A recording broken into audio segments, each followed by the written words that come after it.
Hi everyone, it's MrMostDaysOff from the Best Darn Diddly Review Show. I want to say thank you so much for tuning into our podcast and also let you know of 3 additional ways you can help out the show. First, you can find and buy our merchandise at tpublic.com/bestdarndiddly. You can also support our sponsors popthreads.com for all your other t-shirt needs and use our discount code Simpsons at checkout. And finally, you can find us on patreon.com. Thank you again so much for listening to the Best Darn Diddly Review Show, and please enjoy this week's podcast. Hello again, everyone. Welcome back to the Best Darn Diddly Review Show. This is a weekly podcast for anyone who loves The Simpsons, or ever has loved The Simpsons, hosted by 2 dudes that grew up on The Simpsons.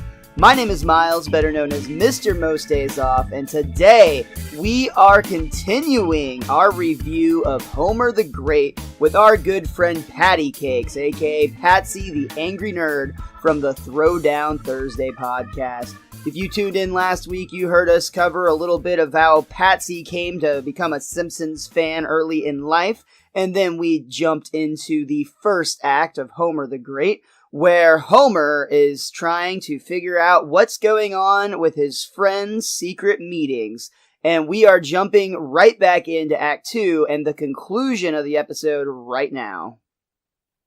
We get back to our second act very similar to the way we started the episode in the Simpsons basement, where this pipe has now caused a full-on flood that is more than waist deep. It's starting to creep up the stairs, and that pipe is still just leaking solid. I mean, it is really, really flowing.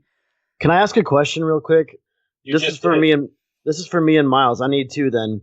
What's a basement? We live in Texas. We don't have those. I used to live in Kansas, so I actually had a basement when I was a kid, and I actually really miss having a basement. Yeah, that's one of the things I noticed when I was in Texas. It was about 11 years ago, and I was like, where's your basement? They're like, base what? Like, basement. What? So what it is in Texas, we have like a really clay-based soil. After you get down past the top dirt, it becomes clay, which is really, really rough to get through. And then in addition to that, it also causes a lot of expansion and contraction with water and rain and moisture. So in Texas, we have a ton of foundation issues, and trying to build a basement, I mean, they're not actually non-existent. They're not extinct. You can find them, but they're very rare, and it's basically asking for problems. Yeah, I can see that. But where do you hide from the tornadoes?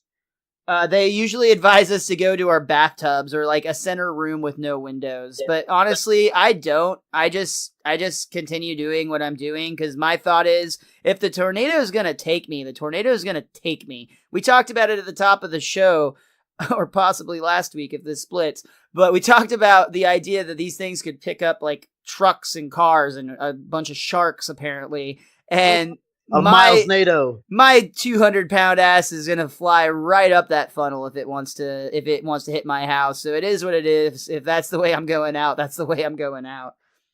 I got in trouble in college because we actually had a tornado, and we were all supposed to go to the stairwells. So the RA comes to the room, and they're pissed because I was watching like the NBA finals at the time or something. And the RA comes, and they're like, you have to go now. And I'm like, oh, okay, cool. And they're like, no, I'm serious. Come on. So I walk out the door, and they walked out with me. And then I immediately ran back into the door and locked myself in and just kept watching the game. And it wasn't a drill. There was actually a tornado going through Denton at the time. It was a good time. It sounds like it.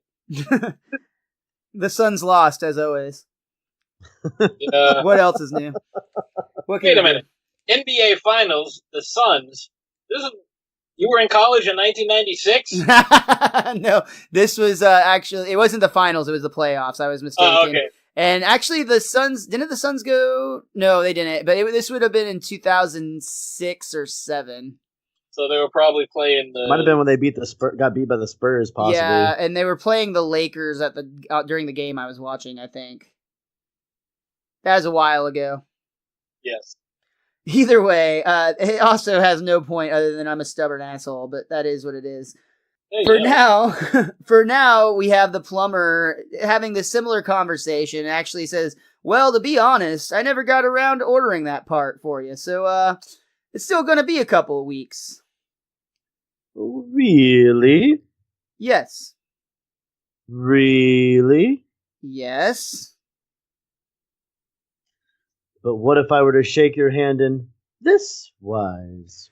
And this is one of those examples where, while this is based on a real custom where Freemasons do in fact have secret handshakes and things of that nature, they are most likely not like this, because this is very silly and it ends with both men flashing each other, but not with their junk, with their Stonecutters t-shirts that are underneath their clothes. I just like the fact that they have Stonecutters t-shirts. Right? It's a secret society that they're printing t-shirts for. And then immediately, though, this is the worst part, and this makes you question, how much power do these people really have? Because the plumber says, "Whoa, I didn't realize you were a member." He pulls out a wrench, and with one twist of the pipe, his flood stops. He grabs the cat, hands it to him safely, and his problems are over. There was no part needed. Well, I mean, it is still full of water. They still got to deal with that, but at least it won't get more full. Right. You're right. His problems aren't over, but it won't cause any further problems. Man, if only he had... I was going to say, they'll probably have to call Stern Lecture sump pumps. Hey, but he's a stonecutter, so it won't cost him much. That's right. He can just flash that little ring or t-shirt of his. I think I actually used to know somebody that is in real life a Freemason. I know we always assumed he was, just from how secretive he was, and he always did this particular handshake to everybody when he met him. And it was just rumored that he was this big, strong dude, and we always thought he was part of the Freemasons. Interesting. But I won't divulge what the handshake was, because I value life. This whole second act is very, very reflective of the first opening sequence, because it's just the opposite. Whereas everything was frustrating and going bad for Homer at the beginning, as a stonecutter, life is becoming much easier. He gets stuck in that same traffic jam that we saw him in at the top of the show, only this time we hear him yell out that, "So long, suckers," because he has a special Stonecutter's garage door opener that actually causes a boulder to split in half. Probably, arguably not a real boulder, but a fake boulder. Opens a secret tunnel that is filled with pleasant music and art to drive through on his way to work. And, all the same pictures, though. Yeah, it's the Mona Lisa over and over again. Yeah. I would assume that him being a stonecutter might also get him better parking. I would be wrong, though, because we see him pull up to the exact same parking spot that he was at earlier. And I think this is actually when we have the sequence we can actually see very clearly there is no fence in between Homer and his yard. Yeah, it ends like right where the car is parked, essentially. So he could have just driven through his or Flanders' yard. And, I mean, he'd still have to drive through his yard, sadly, but just gone right around it and parked in his parking spot. He would have been probably fine. Bart's actually surprised, yells out, "Same old space, huh, Dad?" Yeah, but they gave me these rollerblades. So I can glide right to the front door. Yeah, glide he does not. No, he's not the most balanced man on stage. He homers his way through it. But he does say sweet, though, nonetheless. Agility and everything. All his agility and stuff, like his climbing ability and his leaping ability, gone. Now he's back to being Homer again. Well, there's two trains of thought that I have on this. Either one, he's got like a meter that was full when he started his agility the night before. You've been playing too many RPGs, sir. his ability meter must have been at a 0 and it has to recharge. Or nighttime Homer is agile while daytime Homer is not.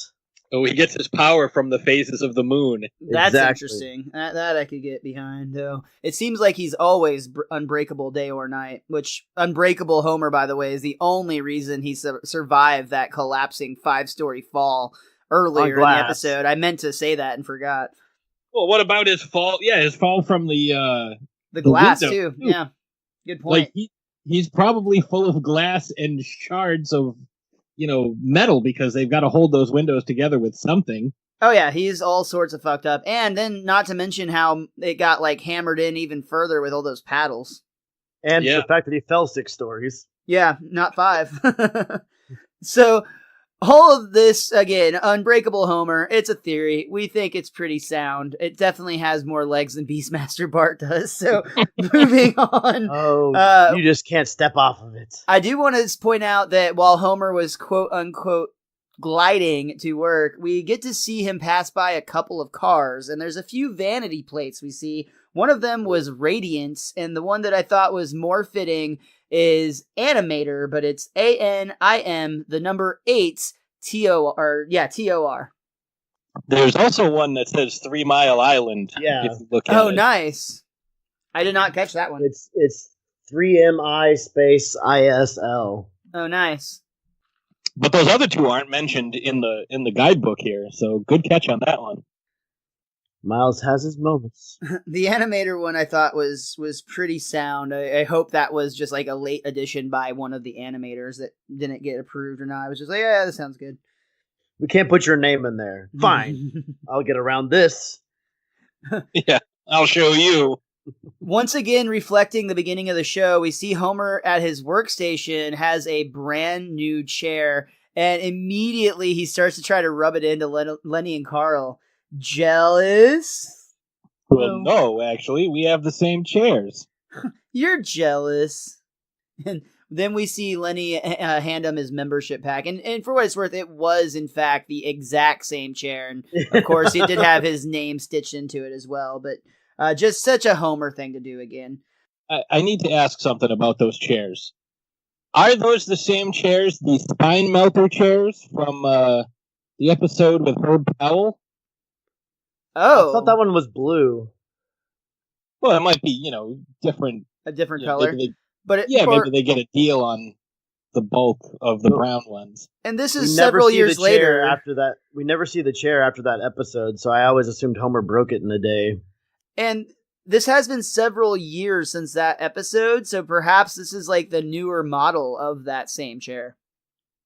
And one other thing, you would think that he would have gotten his membership pack at his initiation. Why get it several days later?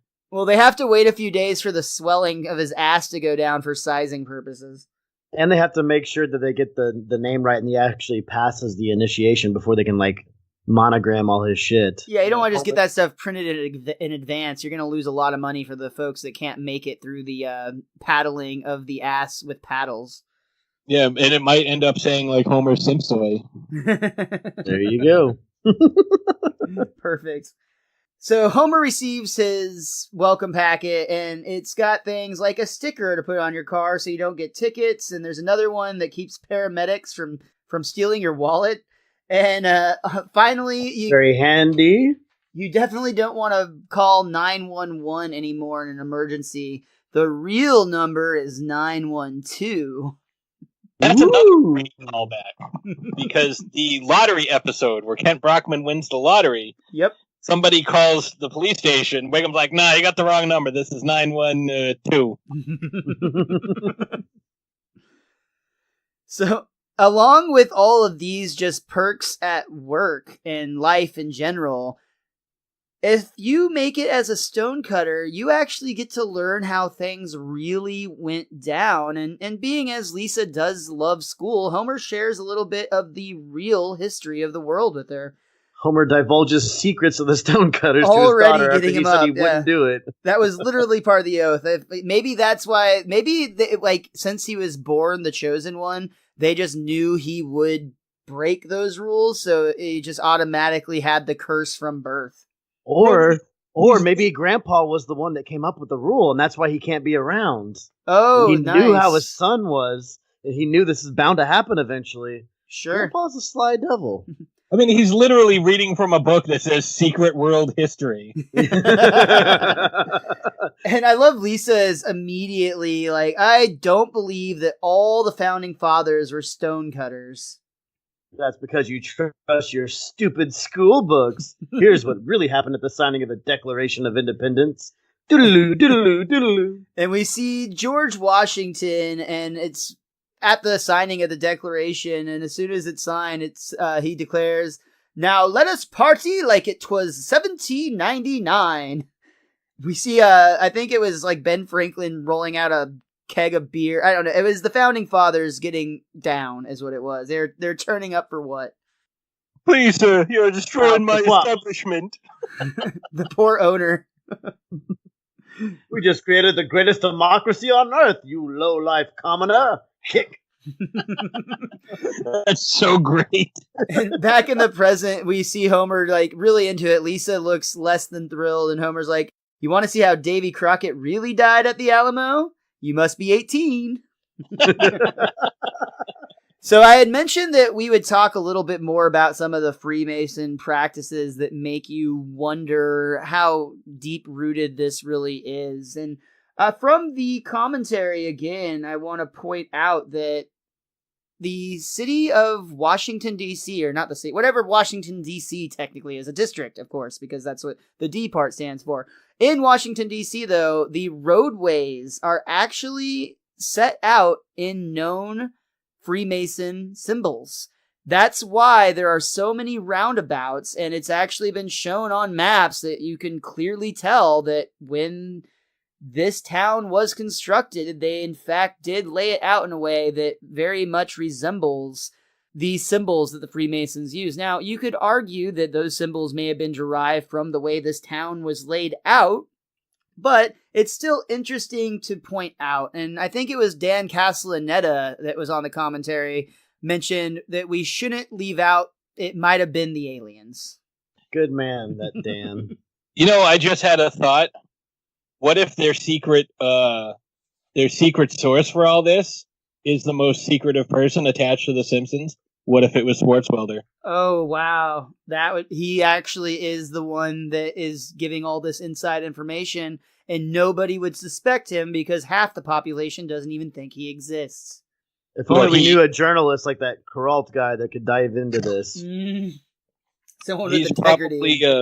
He's probably number one, so he can divulge the secrets without anything happening. That's a fascinating theory, Patsy. I actually really like that a lot. Don't tell Mike. You absolutely should. Just tweet that out as soon as we get done. That'd be hilarious. You have no idea how high this goes! Either way, everything is going well for Homer, it would seem. He's now much more popular, as Marge points out, ever since he became a stonecutter. I love when Marge actually says to Homer, a man who called himself you-know-who just invited you to a secret wink-wink at the you-know-what. Certainly are popular now that you're a stonecutter. Oh, yeah. Beer bust, beer blast, keggers, Steinhoist, AA meetings, beer nights. It's wonderful, Marge. I've never felt so accepted in all my life.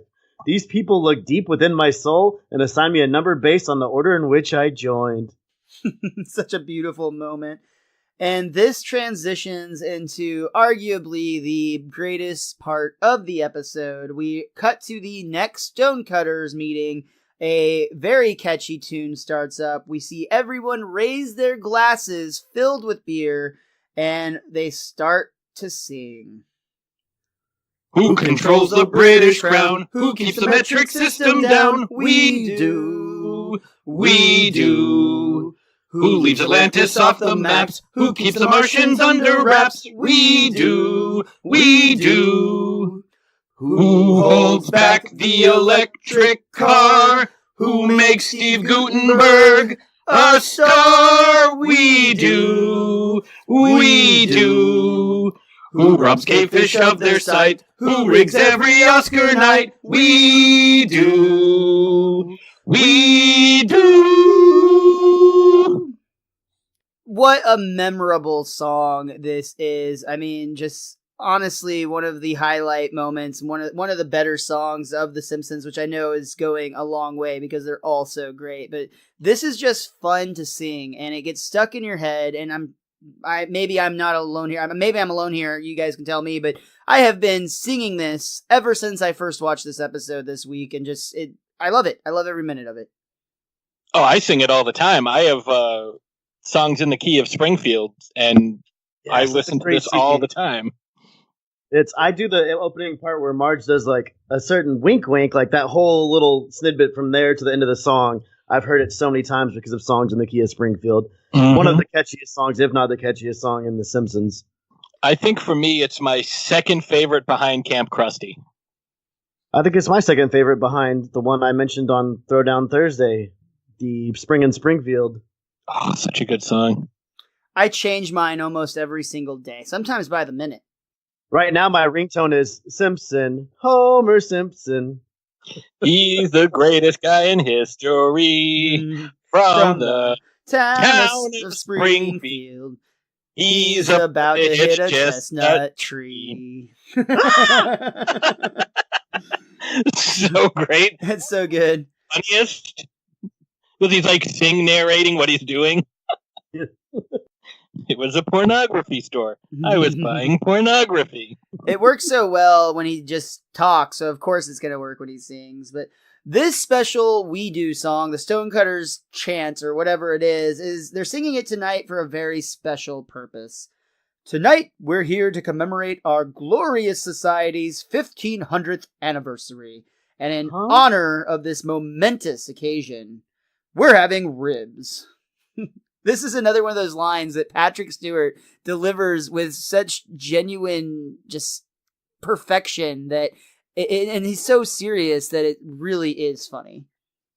Well, if you ever watch, I think I've seen it before, a YouTube video of all his most crazy lines in The Next Generation, and they all splice it together so you can see how much intensity he puts into the lines. And when you actually hear the lines, you're like, I can't believe this Shakespearean actor is having to say these lines, but the way he delivers it, he's so serious about it that you believe him, even though it's all absurd. So I think a transition from that into doing this kind of Simpsons episode is like perfect for him. So I think that's probably why he also enjoyed doing it so much, because it was supposed to be farcical, so it was okay for him to be doing it this time. Yeah, no, it works so well, but what isn't working is Homer in this secret society, and we all knew it was coming. We thought it was going to be because he blabbed, maybe, but we all knew that it was coming eventually. He was going to do something to screw all this up, and it's kind of sad that it was actually Homer having a moment where he was trying to think of how not to embarrass himself, because as soon as he heard they were having ribs, he knew that he was going to need a bib, or he was going to get barbecue sauce all over his shirt, and he didn't want to lose the respect of his beloved brethren. So, as number one is declaring that we should all be rejoicing and enjoying this meal in the shadow of the hallowed sacred parchment, everyone in the room gasps as the parchment has gone missing. And we see Homer is in fact tucking it into his shirt, using it as a bib, and immediately you get everyone kind of, it's actually a really well done voice acting or direction. I'm not sure how they did it, but you can see Homer just completely oblivious. He starts to notice that they're noticing him. They're saying things like, "No, Homer, oh God, you can't do that. This is bad, Homer. You really are stupid." And Homer is instead thinking like, "Oh, I already have something on my face." He's wiping his nose, he's wiping his ears. It's just getting worse and worse and worse. And finally, it's declared that Homer is kicked out of the Stonecutters, to which he has a very emotional reaction. He starts banging on the parchment again, sobbing, no, I love being a stonecutter. Please don't kick me out. But he's continuing to desecrate their sacred he's like, parchment. Give me one more chance. Yeah. I've learned my lesson. But the Stonecutters have made their decision. He is handing over his robe, and number one even wants his official Stonecutter underwear too, leaving Homer standing in nothing but his birthday suit. But did you notice when they threw the underwear in there, there's like spirits coming out of it? Which I think is a reflection on Homer and not the Stonecutters. Yes, I think it's because they're using the Ark of the Covenant to burn that shit. That's what it looks like to me. I don't. It's very reminiscent of that. Yeah, I think it's definitely a nod to a certain Indiana Jones film. I mean, the Stonecutters are top men. That's true. So, Homer has hit rock bottom. Well, Actually, he's going to have rock attached to him and have to drag it out from behind, I guess. So it's kind of the same thing. The stonecutters actually attached the Stone of Shame to Homer by a metal neck collar. And essentially they're like, you're going to have to walk home naked dragging this big-ass rock behind you. But then the rock would still be attached to him once he got home. Like, how does he unlock it? It's going to be there until he finds a way to get it out. Yeah, it doesn't make a ton of sense in that regard, but I don't think they really care at this point. I mean, this is the man that desecrated their whole rituals paperwork, their doctrine, their meaning. He was being a society. Real number two. He was, absolutely. Well done, sir. Well done. As Homer is struggling to drag this Stone of Shame behind him, somebody notices a certain mark on Homer's body, and immediately Homer's just like, oh, it's just a birthmark, and I'll thank you not to stare. He's the chosen one, which is weird that Moe says that, considering Moe's been the one so anti-Homer Stonecutters the whole time. Yeah, but you cannot argue with the birthmark, Richie. I mean, if he's got the mark of the chosen one, how could he not be the chosen one? What if he just, like, lit a ring on his grandpa, or his father's ring was on the stove one day when he was a kid, and he accidentally touched it to his ass, and it left, like, a permanent mark there. How do you accidentally take something off the stove and touch it to your ass? Miles and I knew some people in college that would do that to make tattoos on themselves. Well, they were doing it accidentally. They were branding themselves because they're idiots. He learned that day that fire burned. Apparently. Grandpa was trying to teach him and branded him. We know he's not the best dad. Maybe that was the setup, is Abe was just trying to make it so his son would be identified as the chosen one later in life. Eyes into the theory. Mm-hmm. One day, son, this will all make sense. Now let me brand you on the ass. Bend over. Either way, number one has declared that Homer is the chosen one, and according to the sacred parchment, which they can no longer read to verify, they are to head to the top of Mount Springfield for the coronation. Remove the Stone of Shame. Woohoo! Attach the Stone of Triumph. No. It says Bo in the notes. I noticed it. I guess I just looked at that Michael. and I was like, I think it must have been Michael. What is it? Douglas? No, who Caine. played Michael Michael Caine? Caine. Yeah, it must have been Michael Caine's version of Homer here, because I also Homer see Simpson it doesn't written say as Bo. Bo. He says Doe. But Homer with the Stone of Triumph now attached, which is a good 3 to 4 times the size as the Stone of Triumph was. But hey, it is to be celebrated. I'm just impressed he was able to move the damn thing. I actually really loved when you could see him kind of like running full speed and not going anywhere. It was really funny to watch. Because his neck is unbreakable, it doesn't bother him too much. Doesn't hurt. And that's actually going to take us to the end of our second act. We're going to take another real quick break, and we're going to be back for the conclusion of Homer the Great. Hi, I'm MrMostDaysOff. You might remember me from such podcasts as the 50th Podcast Celebration Show and the Michael Price interview. I brought a friend along today to talk to you about an exciting new product. Hi, everybody. Hi, Richie the WizKid. Miles, did you know that most people don't know where to get cool pop culture shirts? I had no idea. If you go to popthreads.com, you'll find a great selection of t-shirts, and if you use the discount code Simpsons, you can save 15% on your order. And that's good news for everybody. That is good news for everybody. And did you know the shirts are also inflammable? Richie, that means they catch on fire. I had no idea. Wow. Help support the Best Darn Diddly Review Show by using our discount code Simpsons at popthreads.com. And do try to stay away from open flames. Bye, everybody. Hi, I'm Lainey, host of the True Crime Fan Club podcast. If you're a true crime addict like I am, then my show is for you. I'll peel back the curtain and give you a glimpse into the life and crimes of some of the most demented minds. Check out the episode Broken Bonds and listen to a brother reveal a deeply held secret. Or hear about the day that the heavy metal community will never forget in the episode Dime Bag.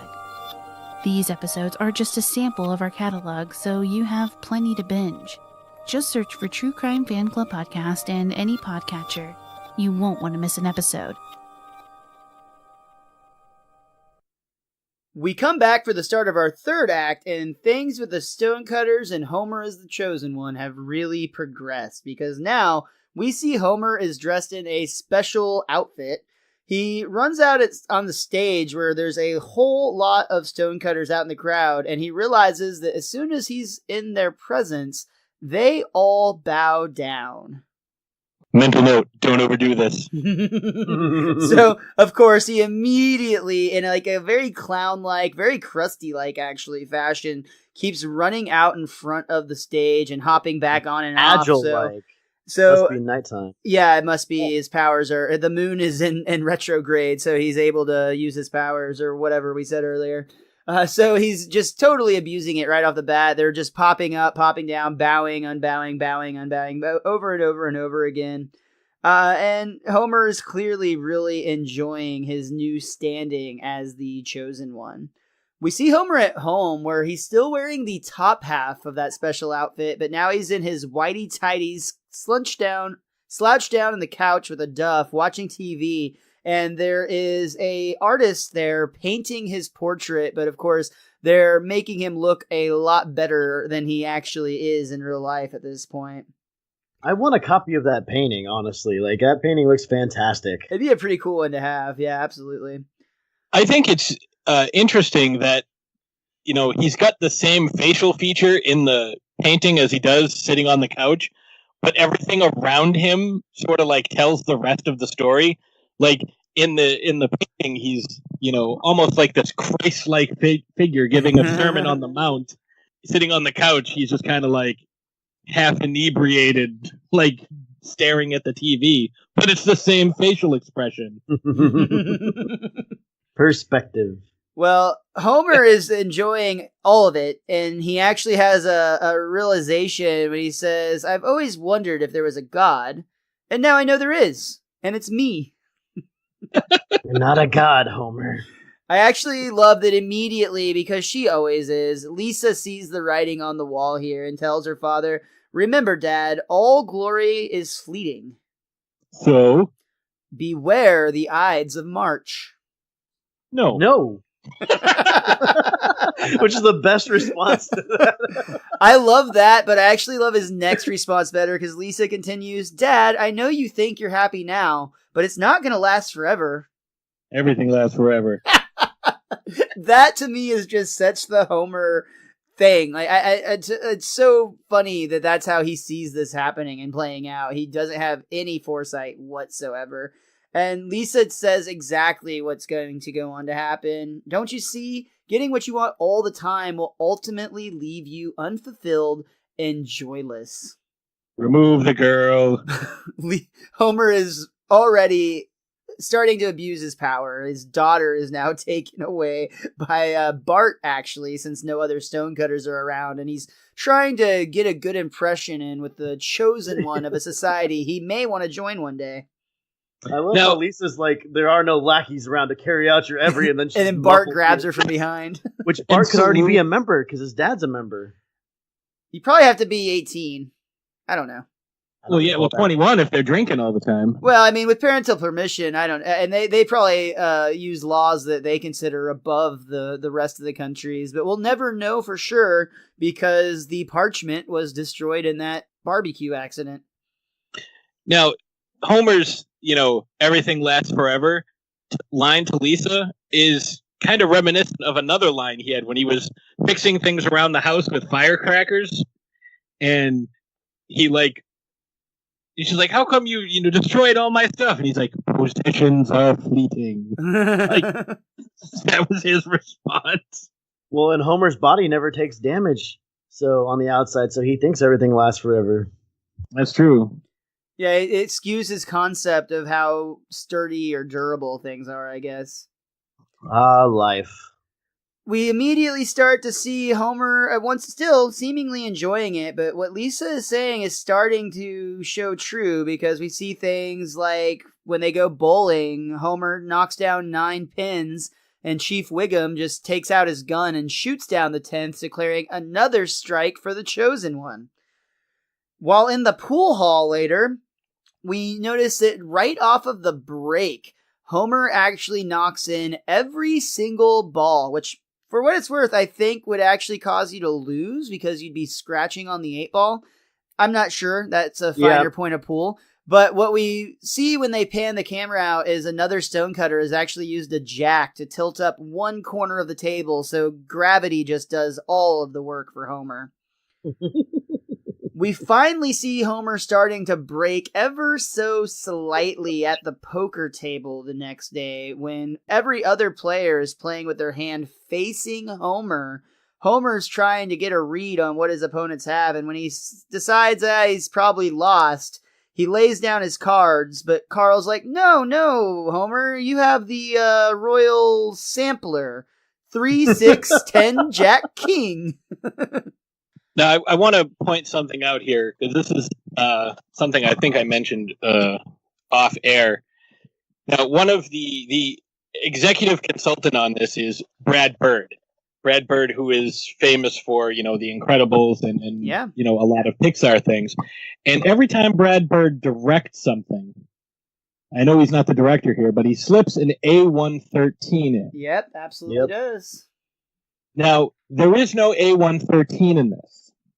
But A113, for those who are unfamiliar, classroom at one of the Cal Arts buildings that, pretty much everybody who goes there will put an A113 as like kind of a nod to this classroom. And Jim Reardon, who directed this episode, was one of the people who went there, but there's no A113. The closest I can see is the card, the hand that Mo has does have an ace, and a 3. I know it's a bit of a stretch, because an ace is a 1. Well, was it 3 aces or 2? He had a 4. I think it looked like I couldn't tell if it was an ace or a 4, because that would be like A113 if that's there, but if that's a 4, then it's just the ace, 3. I don't know, maybe I'm reaching, but I was like really trying to find the 18. Well, in the bowling alley, Homer's bowling on lane 13, so maybe it's a mixture of everything from this little montage. It might be. The prison numbers, Krusty and Sideshow Bob all had the A113 as their prison number. I believe the first use of it was actually in the season 1 episode Krusty Gets Busted, and it was on his jumpsuit. And I know it's been used several times before that, and it's been identified in like every Pixar movie, I think, except for Monsters, Inc., if I'm not mistaken. That was the research that I had done back when we reviewed that episode. But that's a really interesting thought. I don't know that Jim Reardon does that like Brad Bird does, however, at least not on his Simpsons episodes. Otherwise, there might be a lot of missing A113s out there. Yeah, because I know anything that the episodes that Brad Bird has directed, he's used it. So thought it was interesting that Brad Bird worked on this, but there was no A113. Sure. Let us know your thoughts on if that poker hand was an A113 or if Patsy is just making too big of a leap with that one. But what we do know is Homer is starting to suspect that, I think these guys are letting me win. And they, of course, are like, no, you're just that great. But Homer declares from now on, I want you to be honest with me. I mean, I'm not perfect, right? Hey. And everybody just kind of walks away awkwardly. And this is where you can see a really great bit of animation with Homer's facial expressions, because you can see the weight of the situation kind of coming down on his shoulders a bit. And that's when we cut back to Springfield Elementary School, where Principal Skinner, who, of course, because he is bowing down to the chosen one, he's outranked by Homer. So when Homer requests some of his daughter's time, Skinner actually clears out the classroom entirely except for Lisa and declares, "The grand exalted leader requests a moment of your time. Class dismissed." Yay! Skinner kind of crawls out of the classroom backwards. Even Miss Hoover is asked to leave. And Homer immediately comes in and is like, "Lisa, you were right. My happiness is fading." You're experiencing spiritual emptiness because your power has isolated you from other human beings. What do you mean isolated? There's this great echo. Because there's absolutely nobody around Homer at this point. And Lisa, has a few suggestions, like maybe they could do some community outreach and try to actually help other people. Now, one thing I noticed, this might be like a subtle thing, but as we're seeing Homer and Lisa looking at each other, there's some stuff on the wall. One is like what kind of looks like a crusty poster that says "Give a hoot," and next to that is a little monster that says "Envy," and it's directly above Lisa's head. Next to that is the calendar of March. And what did she tell him? Beware the Ides of March. That's fun. That's fascinating because Matt Groening even asked what the hell was going on with that Envy poster in the background, and they very much no-sold it, just talking, basically just kind of like, oh, it's just random stuff back there. But that is... The way it was handled in the commentary, it almost makes me wonder if they were like trying to point out their obvious joke, even though, or their secret joke. Though I would say that's very rare for the commentary. They're usually very quick to point out things like that are going on. I think that's a little secret insight into Lisa. Yeah. It really is. It's a very interesting observation for sure. And immediately when given the idea of helping others, Homer decides, I could help others. I know, I'll get a bunch of monkeys, dress them up, and make them reenact the Civil War. Dad, that doesn't help people. It couldn't hurt. Unless the monkeys start hurting people. Started hurting people, which they almost certainly would. Sounds like a good sci-fi movie. That does sound like a good sci-fi movie. Civil War monkeys. Well, I mean, that would be a good parody of the Planet of the Apes movies. Good point. But Homer does get the bigger overall message here, and he takes this idea that his daughter's giving him back to the Brotherhood. Abraham Lincoln. Sorry, I'm done. Whoa! God, that's terrible. Homer addresses his brethren. Brothers, I've learned a wonderful lesson. Helping others makes our own lives better and makes us better people. So instead of just shooting pool and drinking beer, let us stonecutters use what we have to help the less fortunate. Crickets. He's gone mad with power, like that Albert Schweitzer guy. And we almost immediately see the attempt to help the community with what's declared the Stonecutters Daycare Center. And we see a lot of the stonecutters helping and playing with kids. I'll point out real quick that this is actually the only time we see Barney as a stonecutter. He's never actually seen at any of the meetings. He's only seen here at the Stonecutters Daycare Center, but he is still listed on the list I have as an official member of the Stonecutters. Well, because he's passed out all the time. Yeah, that's probably what it is. He's just underneath you only see the the shots angle. of everybody from the waist up. And, right. You got to look down on the floor to find Barney. I also, there's a couple other people playing. They've got Lenny and Carl playing jump rope with a kid, and Mo is great because he tries to go down a twisty tube slide with a kid, but we see the kid pop out, and Mo just starts yelling out, or from inside the slide, we hear Mo yelling out, "Oh, for the love of God, somebody get the jaws of life!" Oh, that's so great. And if you've ever wanted to see a one-armed man in a dodgeball fight, we've got the show for you, because Herman from the Civil War weapons store is in fact doing just that. And probably the best yet, Monty Burns is trying to push a child on a swing who is just not happy with how high he's able to be pushed. Higher! Monty's got something for him. It's higher! Fine. I'll give you higher, you miserable little urchin. He tries to push him harder, but he doesn't actually get out of the way, so he gets smacked from both sides from the kid swinging by. I actually like the timing on this because he gets hit a third time, and he gets hit from the front, then he gets hit from the back, and then he talks for a long time, and then he gets hit from the back again. Yeah. You never see the child swing back to his front side, but from how long he's talking, it would be too long to be hit from the front, so I feel like they did that on purpose. Yeah, maybe that's reading too much into it. On purpose, for sure. Won this round. So Another project Homer decides to help out the town with is they repaint an old apartment building that was completely covered with graffiti. And the superintendent's really happy. She actually washes out and kisses Homer. It looks much better. It's a beautiful sky blue. And they did a little bit too they did too good of a job with that sky matching blue because a helicopter crashes into the building.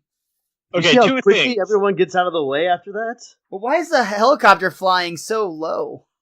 Sorry, go ahead, that's Bob. one. That's one. Arnie Pie, come on, guys. The helicopter was way too low. Like, even if that building wasn't painted sky blue, he's still way too low. He's like 3rd or 4th floor, so he's like 40 feet up. Like, that's too low to be flying your helicopter. Second, all the graffiti just said literally the word graffiti in different styles. That's a unique take for a young and upcoming graffiti artist named Graffiti. Regardless if they're actually helping people or not, I mean, after all, they did just cause a possible fatality in this crash. We're not sure, but it's making Homer feel better, and that is something that has been really missing out this episode. You know, he's finally got his brotherhood behind him. They're doing good for the community, and he feels like, you know, this is going to be the beginning of a better world for all of us. We've got to kill him. We cut back to the Stonecutters meeting room where the Stonecutters have all turned on Homer. He's disrupted their beer-drinking, ping-pong-playing ways, and they're not having it. But number one is quick to point out, take it easy, Mo. Let's hear from a Stonecutters World Council before we act too rashly. Kill him! Kill him! Kill the fool! I've got to disagree with Orville, Jack, and Mister. Couldn't we just do something to his voice box? So, the council is Orville Redenbacher, Jack Nicholson, Mr. T, and former President George H.W. Bush, who is actually the most reasonable of the bunch. I'm thinking this is where I think there's already animosity when the Bushes move in next door, across the road from the Simpsons. They just won't ever acknowledge it because it's a secret society. But there's already bad blood before Bart ever walks on the property. True. Yeah, but does Homer even know that this is happening is the other question. He doesn't care. Someone's accosted his child, so he will have his vengeance. Well, number one realizes the grim truth. We might as well face it. As long as we're Stonecutters, he will control our lives. Maybe. But maybe we don't want to be Stonecutters no more. And, of course, this is immediately met with kind of like a, huh? But what we find is the former Stonecutters are now taking over a Baskin-Robbins. They actually take the sign off of a Baskin-Robbins and replace it with Abandoned Store. And number one is still in charge, it seems. He's calling to order a new meeting. Silence! I now call to order the first meeting of the Ancient Mystic Society of No Homers. Yay! They unveil a logo with Homer's face on it and basically the do not do sign, the red circle with a line through it. Everyone seems to be real happy, and Homer himself is knocking at the door asking if he can join. Sorry, no Homers. And then we see yuck. we see that same Homer from earlier poke his head out just to do his little huck and go right back in. So Homer's off to the old Stonecutter meeting hall, where he's still trying to hold meetings. He yells out, "Loyal Stonecutters, let us begin our reenactment of the Battle of Gettysburg." But when we pull back the camera, we see that it's nothing but costumed monkeys. I just love the fact that, like, they abandoned this huge, like, impressive Stonecutters Hall to go to a Baskin-Robbins that they've renamed Abandoned Store. That still has ice cream in it, Yeah. Shows you how much they don't want Homer around. I don't know, the trade-off ice cream for luxury, it's an interesting choice. It's like it's an enigma. You don't know what to choose. See, I think Homer would be the one who would choose ice cream over luxury. They would probably trade him if they asked, yeah. He did choose a Yodel over a $500 scratch ticket. That's true. Yeah. Tomato. But Homer's club has basically disbanded around him. He's got nothing but his monkeys, and he's sad. He misses his club. Oh, homie, you know you are a member of a very exclusive club. The Black Panthers? No, the Family Simpson, which has just 5 members, which takes me 2 hands to show you because I'm a Simpson. And only 2 of those members have special rings. I love Bart and Lisa here are super excited because they have these toy whistle rings, but Marge is quick to correct them. Wedding rings. And it's time for in the very final moment, we get the Simpsons reset because Homer announces, Marge, you're right. The Simpson family is the best possible club I could belong to. And we see a group hug. But then we see back at home, and Homer still has to go through the initiation, I guess, to rejoin, since I guess he traded on them to go to the Stone Gutters. And he's being paddled by his son, and he declares, this club better be worth it. Whack! Whack! Nah, that's enough. Give Lisa a turn. And Lisa is, super eager, as if it were, a saxophone recital and a poetry reading and, a vegan concert all at the same time. Because while riding a pony. Yeah, exactly. She is just so excited to smack her dad on the ass with a paddle, which is only a little bit weird. And because of the envy. That's true. And that brings us to the end of the third act and to the end of the episode. Homer the Great, though, over the credits, we get one last rendition of that song, We Do, says it's so fun the first time and it's fun the second time. I really enjoy, too, as they wind up the credits, we get that same usual Gracie logo that appears where you usually have a woman at the very end who goes, shh, and we hear Carl say right at the tail end of this episode, one last time, shut up! And that will do it for Homer the Great. Patty Cakes, you got anything else you want to add about this episode before we get out of here? Yeah. I'm just wondering why Homer has to go through the initiation for the new club, considering not only is he a founding member, it's named after him. Good point. It's really kind of sad, though, honestly, if you realize this happened to him not only as a kid, but also as an adult. Well, I mean, he kind of brought it on himself. It's like paddling.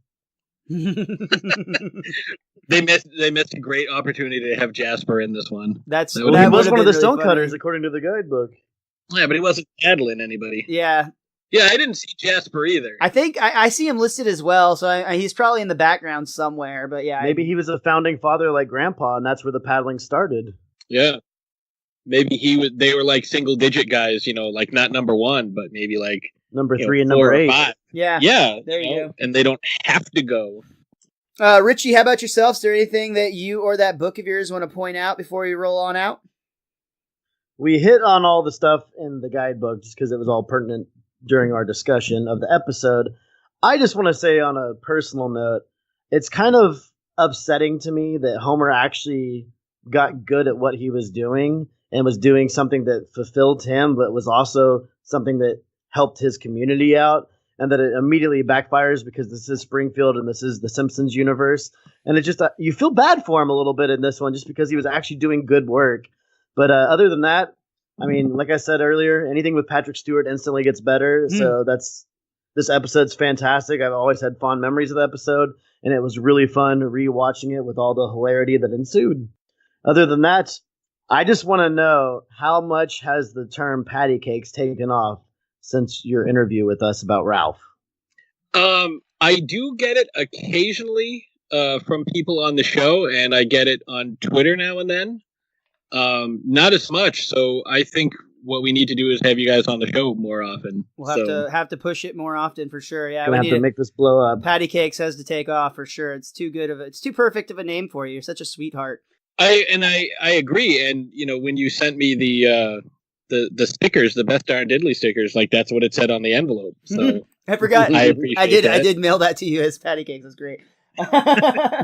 So before we get done talking about Homer the Great, I do want to say just a couple more quick things. And the first thing is that, believe it or not, The first version of this script was missing a very important piece of the pie.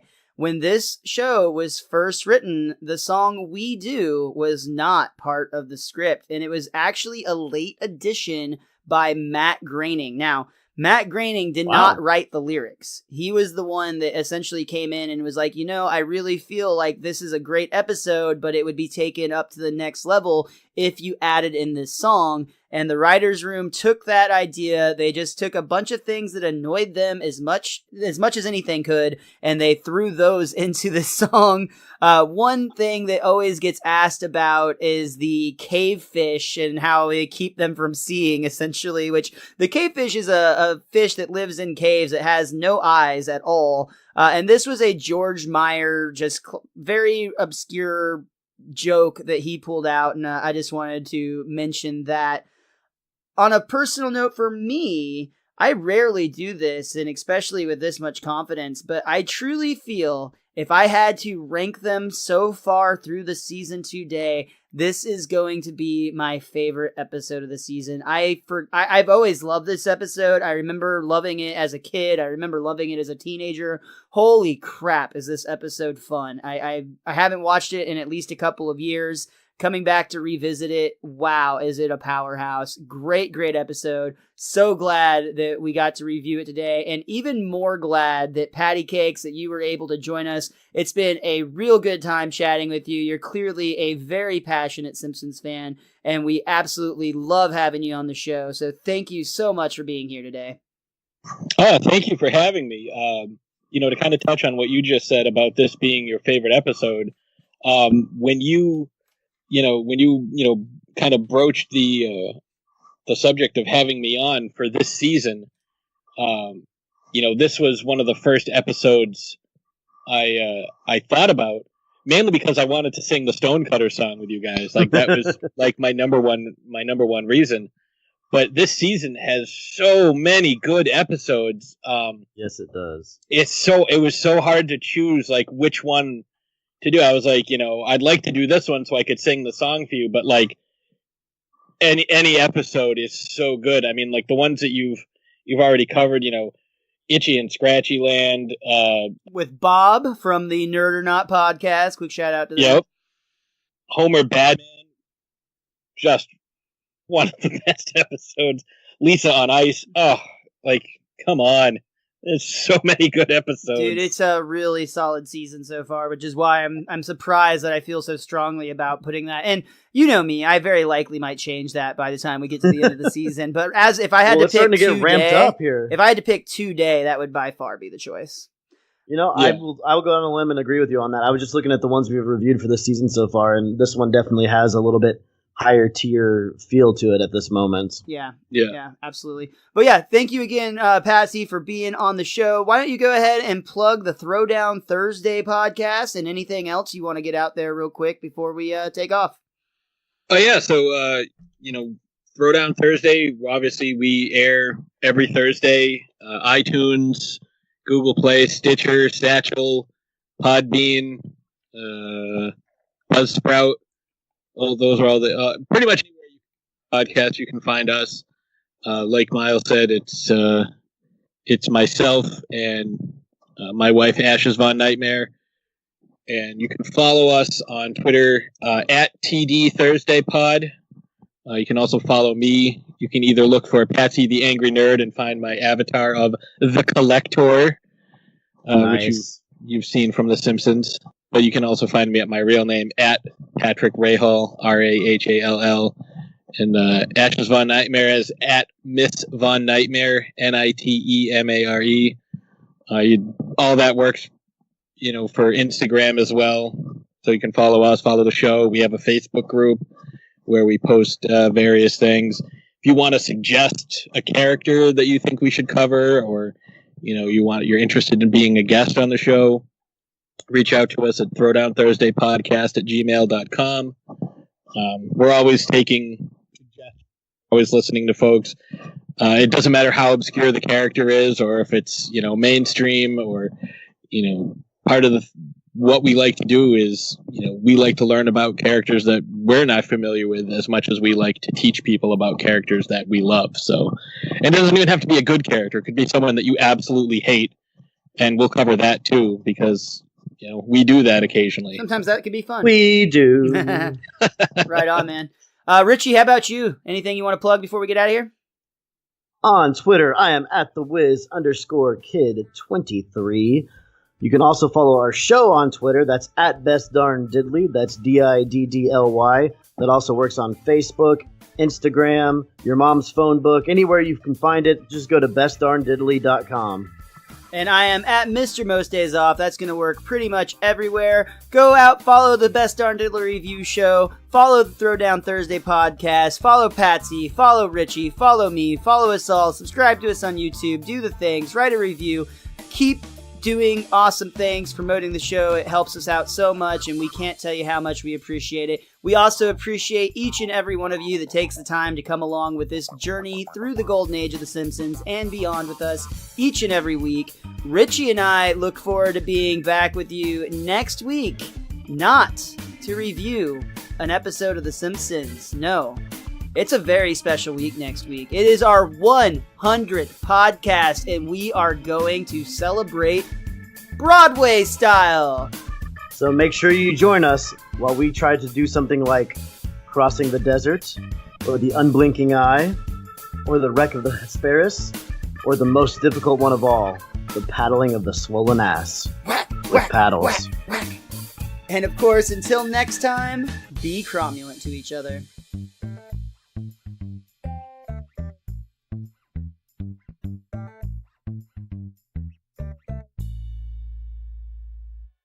Every year, new TV shows get canceled. Some make it an entire season, and some don't even make it that far. I'm Ed, host of Unaired, where each week we review a show that was canceled with episodes left unaired, then pitch our ideas for what could have been future episodes of those shows. We've covered shows like Cavemen, the show based on the Geico Cavemen commercials, the ill-fated 2011 Wonder Woman pilot, a show called Look Well, where Adam West plays an aging TV detective who thinks he can solve real crimes, and many more. You can find us on iTunes, Google Play, unairedpodcast.com, or wherever you download podcasts. And remember, some things are better left unaired.